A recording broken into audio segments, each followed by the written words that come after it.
Kudzidzisa giving kunoda kuti unge uine wisdom. Kudzidzisa giving kunoda futi kunge uri munhu anonamata, ane anointing, anoti kana amira achidzidzisa mweya mutsvene anouya omupa zvekutaura, uye anozokonvinza mwoyo yevanhu vari kudzidziswa vaya kuti vaone kupa, uye kuti vazive kuti ndikapa ndokuti ndizowana. Ukarega kunga usina wisdom, ukazviita usina mweya mutsvene, ukazviita zvepfungwa dzako, number 1, vanhu vachatadza kukugamuchira. Vachafunga kuti uri kutongofunga zvekuda kuvabira mari, yeti urikuda kuvabatsira kuti vayambuke vabve muurombo vaende mukupfuma, nekuti Bhaibheri rinoti ipai nemi muchapiwawo. Harina kuti namatirwai muchawana, harina kuti tsanyai muchawana, rakati give, kureva kuti munhu awane anongofanira kudzidza nekujaira kupa.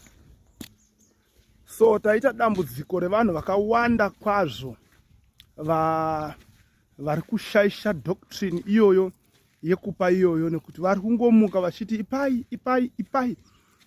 Vamwe vaone chinangwa chekuti vawane, vari kungoparidza kuti ipai. Vamwe vakuru vemachechi vakungoti ipai, nekuti vari inzira yekupemha nayo, kuti vaone kuti vazive kuti zvinodzidziswa munhu kuti akonvinzwe namweya mutsvene, uye kuti zvizobhenefita iye nyakupa azowana blessing. Vazhinji havachazviiti izvozvo.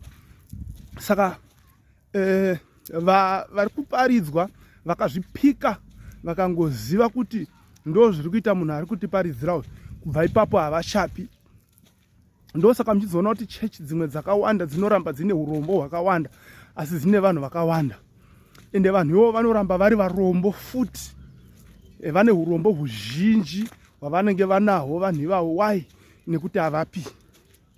Handimazoona manje. So ukavaudza zvekupa vanotofunga kuti uruda kuba, uruda kuvabira. Ndawa aripo, haisi mhosva yavo vanhu ava.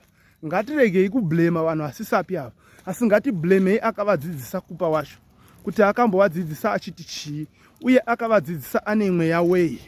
Kumashure uko anga asina mweya wekupemha here, anga asinawo chitsotsi here chekuti chingondiitirai kuti inini ndiwane chete, asingazotarisi kuti zvinofana kuti kana apa uyu asimudzwe naMwari, sezvinotaura Luke chapter 6 verse 38 inoti ipai nemi muchapiwawo. Saka ndo zvimwe zvezvinhu zvinoda kutarisiswa panyaya dzekupa izvozvo. Saka vanodzidzisa kupa, ndinokumbirawo kuti munamatire wisdom kuna Mwari, kuti Mwari akupei uchenjeri pamunoita basa iri.